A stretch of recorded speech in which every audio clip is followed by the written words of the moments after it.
welcome. My name's Gemma. Today we're going to do downward facing dog, Ardha Mukha Svanasana, and this is a great inversion to really get the blood flowing up to your head, to energize you, to strengthen the arms, and to get a beautiful stretch through the backs of the legs. So come down to the floor. And most importantly, we often see as yoga teachers this asana being done wrong. Start with your foundations, your feet and your hands. So with your hands, think spider fingers, and you want to press through your first finger and your thumb to protect the wrist from carpal tunnel. So spider fingers. Let's place those down the mat. Shoulder distance apart. From here, you're going to tuck your toes under, so starting in all fours. Make sure those hips are under the knees, tuck the toes under, and then gently lift the knees up, bringing and straightening out through the legs. Now allow a little bend through those knees to start off with. And allow yourself to what we call walk, take the dog for a walk, using the breath, bending one knee and then the other, just warming the legs up nicely. Now, the importance of this is starting that state with those foundations, the feet this time.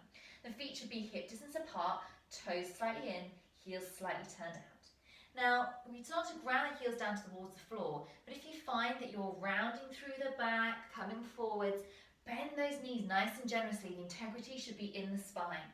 Suck the belly in, really think navel to spine, and then with your hips, tip them nice and high to the sky. The arms pressing down, pressing through that first finger and thumb into the mat, and then allow your shoulders to be away from the ears, so not pushed up. Really allow shoulders come away from the ears. Building strength in those arms. The creases of the elbows should be magnetized in, so coming in, rotation towards each other. Breathing in, breathing out. Breathing in for 2. Maybe give a little shake or nod of the head to let go of any of that tension you might have. Notice if you're clenching in the jaw.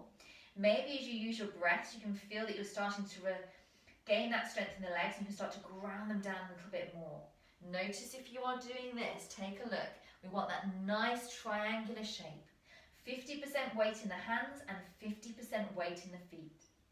Take your final breath in here, and then gently bring the knees wide, the feet together, and take a child's pose.